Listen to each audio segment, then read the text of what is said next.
하나님의 말씀 마태복음 17장 14절에서 23절까지 말씀입니다. 마태복음 17장 14절에서 23절까지 말씀 교독하겠습니다. 그들이 무리에게 이르매 한 사람이 예수께 와서 꿇어 엎드려 이르되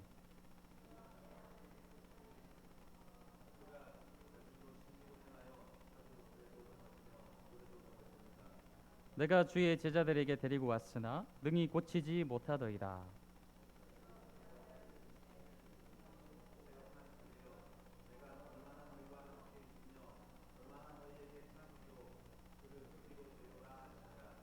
이에 예수께서 꾸짖으시니 귀신이 나가고 아이가 그때부터 나으니라.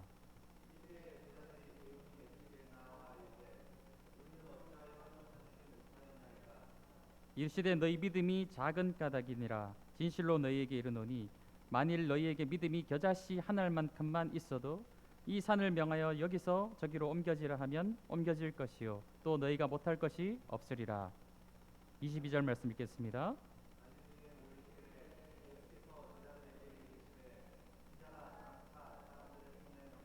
함께 하겠습니다. 죽임을 당하고 제3일에 살아나리라 하시니 제자들이 매우 근심하더라. 아멘.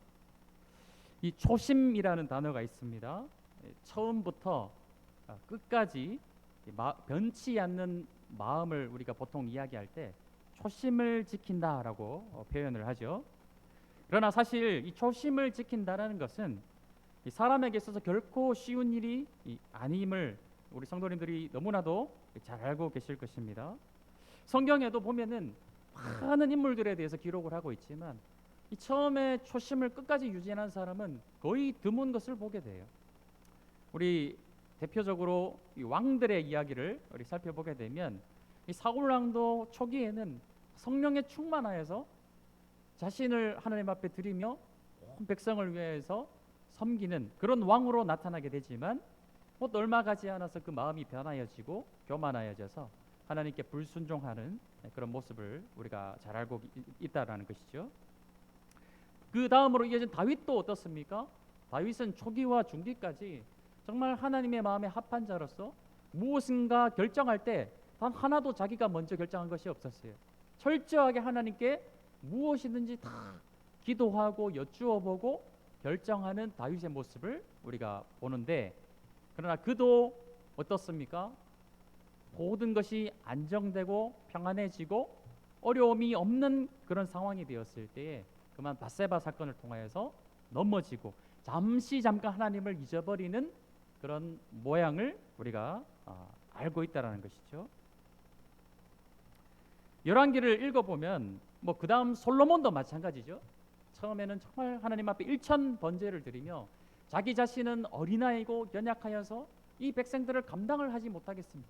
하나님께 구하여서 얻은 것이 하나님의 말씀을 듣고 백성들의 말을 듣는 마음을 하나님 내게 허락해 주십시오.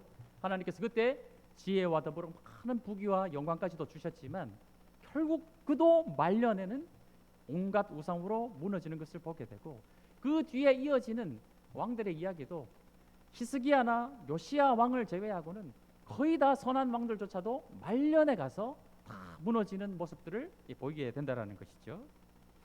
오늘 말씀을 보면 3년 동안 예수님을 따라다닌 이 12명의 제자들에게도 아주 유사한 상황이 사실 벌어지고 있는 것입니다. 지난 시간 우리가 변화산 위에서의 사건을 말씀을 나누었어요.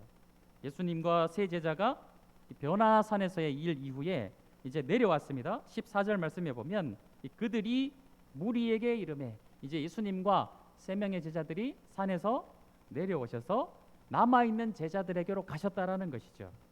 그럼 예수님과 세 제자들이 이 변화산 위에 있을 때에 산 아래에서 남은 9 제자들에게는 어떤 일이 일어났는가, 그것을 오늘 말씀에 기록을 해주고 있다는 것입니다. 15절 말씀에 보면 이 14절 15절 말씀에 한 사람이 예수께 와서 꿇어 엎드려 이르되 주여 내 아들을 불쌍히 여기소서 그가 간질로 심히 고생하여 자주 불에도 넘어지며 물에도 넘어지는지라 내가 주의 제자들에게 데리고 왔으나 능히 고치지 못하더이다. 예수님과 세 제자가 변화산 위에 있을 때에 이 한 아버지가 자신의 아들이 간질이 걸려서 이것을 고치고자 남아있는 9 제자들에게 데리고 간 거예요. 그러나 그 제자들이 그 귀신을, 그 간질병을 고쳐내지 못하는 그런 상황을 우리가 보게 되는데, 이 간질의 원인에 대해서 예수님은 18절 말씀에 예수께서 꾸짖으시니 귀신이 나가고 아이가 그때부터 나으니라 말씀하고 있어요. 그래서 오늘 이 본문에 한정하여서 이 아이에게 들려있는 간질이 바로 원인이 귀신이었다, 그리고 그 귀신을 예수님이 쫓아내셨다라고 말씀하고 있는데, 우리가 오해하시면 안 되는 것이 이 간질이라는 현상이 마치 귀신이 들린 것처럼 막 그렇게 보일 수 있어요. 모든 그런 간질병의 원인이 귀신은 아니라는 것입니다. 그렇게 오해하시면 안 된다라는 거예요. 오늘 말씀에 나와 있는 이 아들이 그렇다라는 것입니다. 근데 예수님은 이 제자들이 믿음 없음을 지적하시면서 오늘 이 말씀을 이어나가고 계시는 것을 보게 돼요. 우리가 지난 오랜 좀 시간이 지났지만 마태복음 10장 말씀에 보면 예수님이 제자들을 온 이스라엘 전역으로 파송을 하시면서 이 제자들에게 권능을 주신 것을 혹시 기억하십니까? 그들에게 어떤 권능을 예수님께서 나누어 주셨나? 바로 예수님이 하시던 사역을 제자들도 동일하게 할 수 있는 능력을 주시고 이 제자들을 온 이스라엘 곳곳으로 파송하셨어요. 어떤 권능이었냐? 바로 병든 자를 고치고 놀랍게도 죽은 자를 살리며 귀신을 쫓아내는 권능을 이 제자들에게 나누어 주시고 보내셨다라는 거예요. 그러니까 그 이후로 제자들은 예수님과 동일한 그런 능력을 가지고 이 이적과 표적을 행하였던 것이 제자들이었다라는 것입니다. 이 제자들이 한번 우리가 상상을 해봅시다. 예수님만이 하실 수 있는 이 어마어마한 권능을 받게 되었고 온 이스라엘 전역을 다니면서 병든 자를 예수님처럼 고쳐내고 심지어 죽은 자를 살려내는 일이 있었다는 것에 대해서는 뭐 기록은 하고 있지 않지만 분명히 예수님이 그 권능을 주셨다라고 기록을 하고 있죠. 또 귀신을 쫓아냈다라는 그런 능력이 막 내게서 행하게 될 때 처음에는 어땠을까요? 처음에는 만약 우리가 예수님 하나님으로부터 그런 권능을 우리가 받았고 내가 손만 대도 병든 자가 막 고쳐지게 되고 심지어 죽은 자가 막 살아나는 일이 벌어지게 되고 귀신이 쫓겨나는 일이 벌어지게 된다면 오늘날 이 시대에 어떤 일이 벌어지게 될까요? 막 우리가 그걸 막 감당을 못할 정도로 그렇지 않겠습니까? 어마어마하게 막 놀라고 신기하고 막 특별한 일이 내게 벌어진 것 같고 막 그럴 것입니다. 막 온 나라에 들썩들썩 할 거예요. 요즘은 이제 미디어가 발달을 해서 막 유튜브나 막 틱톡이나 막 이런데 막 그런 것들이 막 어마어마하게 막 전파되지 않겠습니까? 어마어마한 주목을 받게 될 거예요. 그런데 중요한 것은 무엇이냐면은 시간이 지난 후에, 시간이 한참 지나서 예수님이 십자가의 복음을 말씀하신 이후가 되는 시점에 있어서 더 이상 제자들은 그런 권능을 행하지 못하는 상태라는 것입니다. 왜 그렇습니까? 왜 예수님이 주셨던 그 권능을 제자들이 상실해버리고 이 귀신 들려있는 간질병인 이 아들을 고치지 못하고 있는 것일까요? 문맥을 우리가 보게 되면은 우리가 계속해서 십자가 복음 이후에 급격하게 예수님과 제자들의 분위기가 달라진 것을 우리가 계속 나누고 있습니다. 초창기에 예수님을 따르던 제자들은 어땠을까요?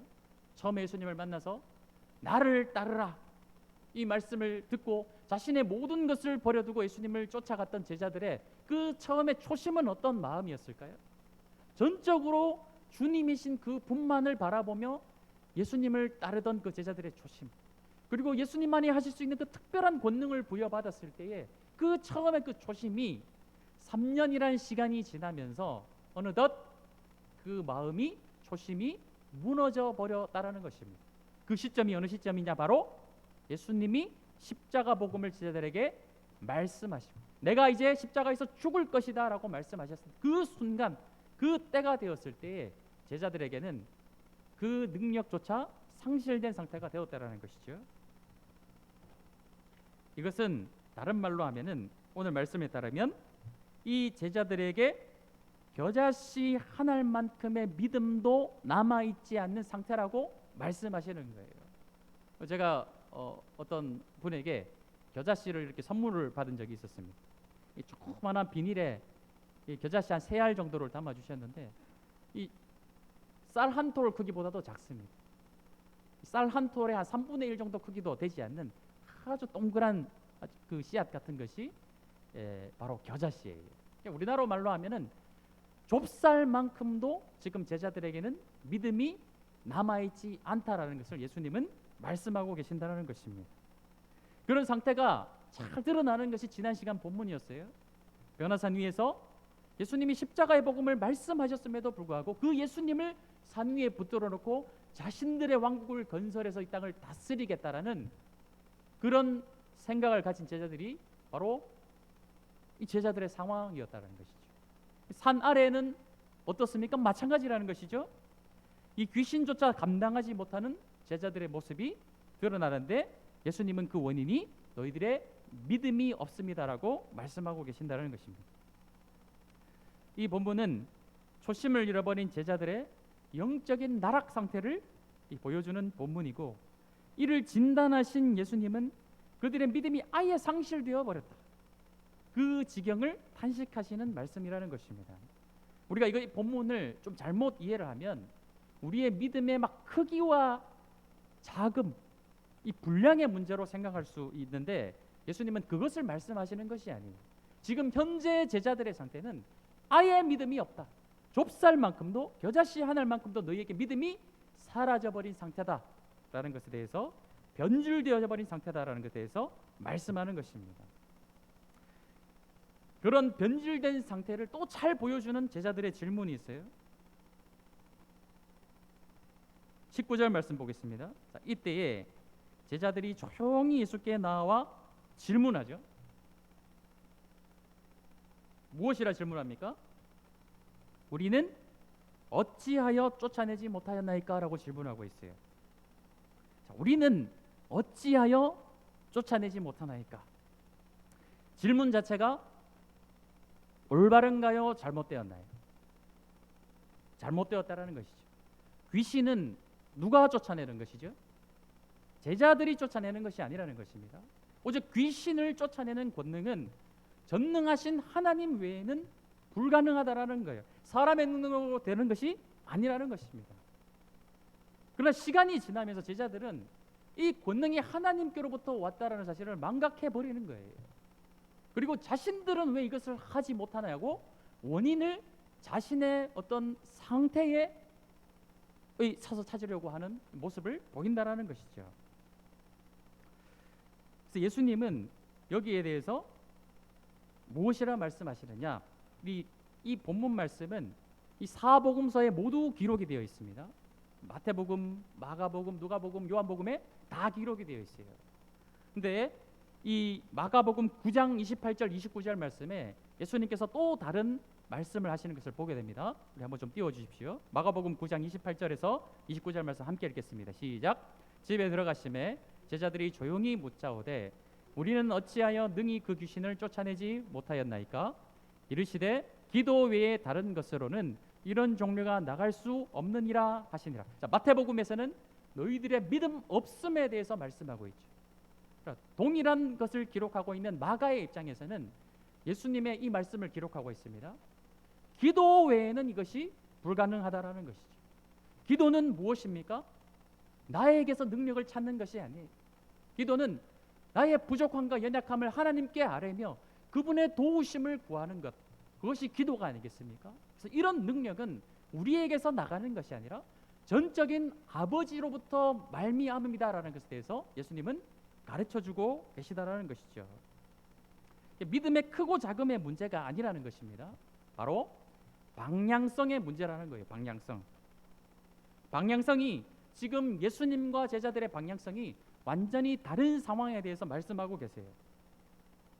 중요한 것은 이 제자들이 전능하신 하나님을 바라보느냐 아니면 세상을 바라보고 자기 자신을 바라보느냐의 문제라는 것입니다. 우리 성도님들 밤에 달을 보시려면 어떻게 해야 될까요? 우리가 집안에서 밤에 뜨는 달을 보려면 어떻게 해야 되죠? 우리가 창문이나 이 문을 통해서 달을 바라보게 됩니다. 달을 바라볼 때는 달이 떠 있는 방향의 창문을 보아야 되죠. 창문의 크기는 관계가 없어요. 아무리 큰 창문이든 작은 창문이든 달이 향해 있는 방향으로 나 있는 창문으로 보기만 하면 그 틈이 아무리 작아도 우리는 달을 바라볼 수가 있어요. 문제는 아무리 큰 창문이라고 할지라도 그 창문이 달이 떠 있는 방향으로 나 있지 않다면 우리는 그 달을 쳐다볼 수 없다라는 것입니다. 지금 이 말씀은 방향성의 문제를 예수님께서 가르치고 계시는 거예요. 우리가 문맥을 다시 한번 보십시다. 22절 23절 말씀으로 오늘 본문이 마무리가 되는 것을 보게 되죠. 22절 말씀에 갈릴리에 모일 때에 예수께서 제자들에게 이르시되 인자가 장차 사람들의 손에 넘겨져 죽임을 당하고 제3일에 살아나리라. 또 말씀하시는 거예요. 이 일 후에 바로 또 제자들에게 내가 죽었다 다시 살아나야 될 것이다. 십자가 복음, 내가 십자가를 져야 될 것이다. 또 말씀하시죠. 그때 제자들이 어떤 태도를 가집니까? 계속해서 예수님이 이 십자가 복음에 대해서 가르치심에도 불구하고 그 하나님의 말씀을 받아들이지 못하고 전혀 다른 방향으로 향해 있는 자신들의 마음이 아직도 고쳐지지 않고 있는 상황에 대해서 제자들이 매우 근심하더라라고 기록하고 있다는 거예요. 예수님과 바라보는 방향이 같고 같은 방향성을 가지고 있었다면 오히려 예수님을 위해서 기도해야 되지 않겠습니까? 예수님이 그 어렵고 무거운 십자가의 길을 가실 때에 자신들이 조금이라도 보탬이 되고자 주님을 위해서 중보하며 기도하며 그 일을 잘 감당해 내시도록 도와드려야 되는 것이 아니겠어요? 그러나 계속해서 제자들은 어떻게 합니까? 그 예수님의 길을 방해하고 있는 거예요. 내가 이런 일을 하겠다 할 때 근심 어린 얼굴로 노골적으로 드러내진 않지만 근심 어린 얼굴로 예수님을 방해하고 있는 걸림돌이 되고 있는 제자들의 모습이 오늘 본문에 또 나타난다는 것이죠. 그러니까 지금 이들의 상황은 어떤 상황인 것입니까? 그들의 믿음이 겨자씨 한 알만큼도 없는 상황이라는 것이죠. 예수님의 십자가는 하나님의 뜻입니다. 인간으로 이 땅에 오신 예수님의 최대 사명이에요. 그리고 그 십자가에서 죽으시고 부활하시는 것이 자신의 사명의 완수이자 최고의 성공이라는 것입니다. 그러나 제자들에게 있어서는 방향성이 다릅니다. 예수님의 십자가는 최고의 성공이 아닌 최대의 자신들의 실패를 의미하는 것이에요. 아예 다른 곳을 쳐다보고 있는 제자들의 상황은 겨자씨 한 알만큼도 믿음이 없는 상태라는 것이죠. 처음에는 안 그랬는데 처음에 전적으로 하나님을 의지하며 그 권능을 주시고 보내신 예수님을 완전히 신뢰하고 그분의 말씀이라면은 무조건 따르던 제자들이 이제는 달라져 버렸다는 것입니다. 초심을 잃어버렸다는 것입니다. 이 말씀을 가지고 우리 삶을 한번 들여다봅시다. 우리 삶이 평탄하고 순탄하고 모든 일들이 잘 되어가는 그때가 사실은 우리에게 영적인 위기 상황일 수 있어요. 왜냐? 우리가 어려울 때, 힘들 때는 하나님을 찾지 않습니까? 하나님을 향한 절박한 심령, 애끓는 마음으로 하나님을 찾는 것이 그리스도인들이에요. 그러나 그런 일들이 모두 해결이 되고 평탄하고 위기가 없고 모든 일들이 형통하게 잘 풀려가는 그때가 사실은 어떤 때이냐? 하나님께 간절히 기도하지 못하는 위기의 때라는 것이죠. 간절히 하나님을 찾지 못하는 위기의 때가 어쩌면 그때가 될 수 있다는 것입니다. 그리고 어느덧 하나님께 더 이상 기도하지 않아도 이제는 내 삶이 잘 풀려가고 평탄하고 모든 것이 형통한데 이게 하나님으로부터 내려진 축복이 아니라 나의 어떤 능력에 의해서 내가 잘해서 이렇게 착각하게 될 수 있다는 것이죠. 조금 더 깊이 나아가서 오늘 말씀을 가지고 한번 좀 적용을 해보면 본질적인 믿음의 성장이 없이 그러니까 아주 이건 기본 베이스가 아니겠습니까? 예배의 부흥, 찬양의 뜨거운 열정, 기도에 아주 깊이 있는 자리로 나아가는 우리의 신앙과 경건한 이 삶의 이 모양들이 없는 상태에서 이루어지는 모든 일의 잘됨, 모든 일들이 잘 이루어짐, 그리고 어떤 사역들, 막 일하는 것들, 이런 것들이 사실은 어쩌면 자기 만족이 될 수 있고 자기 공로를 충족시키는 것일 수 있는 거예요. 왜냐? 예배가 없는, 기도가 없는, 찬양이 없는 우리의 그 어떤 영적인 활동들도 하나님의 능력을 바라보고 하는 것이 아니라, 기도하지 않으면, 예배하지 않으면, 찬양하지 않으면 그게 다 자기 만족을 위한 것이 될 수 있다는 것입니다. 자기를 만족시키는 것이 될 수 있다는 것이죠. 그렇게 하는 사역은 단기적인 열심은 나올 수 있어요. 그러나 위기가 오고 어려우면은 십자가를 지게 되는 순간 그래서 버려버리게 된다는 것입니다. 귀신조차 쫓아낼 수 있는 능력의 근본은 하나님께 있어요. 그 하나님께 그것을 구하지 않고 이 자신들에게 원인을 찾는, 어찌하여 우리는 쫓아내지 못했습니까? 그 제자들에게 오늘도 예수님은 너희 믿음이 겨자씨, 우리나라 말로 하면 너희 믿음이 좁쌀만큼만 있어도, 그 뒤에 말씀은 너무 깊이 생각하지 마십시오. 정말 우리가 막 기도하면 이 산이 들어서 막 저 산으로 옮겨진, 이게 중요한 것이 아니에요. 하나님은 능히 그 어떤 것도 가능하시다라는 것을 예수님은 말씀하고 계시는 것이고, 이 본문의 핵심은 너희에게 믿음이 없다라는 거예요. 믿음이 없기 때문에 아무것도 할 수 없다라는 것을 말씀하시는 본문이라는 것입니다. 그럼에도 불구하고 하나님은 그래도 우리를 놓지 않으세요. 이 말씀을 보면서 그러므로 구원은 전적인 하나님의 은혜이구나. 비록 우리에게 믿음이 좁쌀만큼이 없어도 그래도 예수님은 우리를 위하여 십자가를 지셨구나. 그 믿음의 본문이, 은혜의 본문이 바로 오늘 본문의 말씀이에요. 그럼에도 불구하고 하나님 우리를 놓지 아니하시고 포기하지 않으십니다. 성경은 종종 하나님과 우리의 관계를 신랑과 신부의 관계로 잘 표현하고 있어요. 그 말씀이 잘 드러난 것이 호세아 말씀이 되겠죠. 음란한 아내 고멜을 끝까지 포기하지 않고 신랑인 호세아가 찾아가서 그 고멜을 다시 사서 돌아오는 내용이 바로 하나님 아버지께서 음란한 고멜과 같은 이스라엘 백성들을 끝까지 사랑하시는 그 내용이 선지적으로 드러난 내용이 바로 호세아서라는 것이죠. 종종 우리가 배우자들에게 변했다는 말을 듣지 않습니까? 저는 종종 그런 말을 들어요. 처음에 결혼할 때랑 지금이랑 많이 변했다. 저만 듣는 것이 아닐 줄로 생각을 합니다. 한 번쯤 그런 말들을 들어보셨을 거예요. 그럼에도 버림받지 않고 살고 있는 이유는 무엇이냐? 저는 사랑 때문이라고 생각을 합니다. 사랑하니까 이런 부족하고 연약하고 변해버린 모습을 보아서 실망하더라도 그래도 끝까지 포기하지 않고 함께 살아내는 것이죠.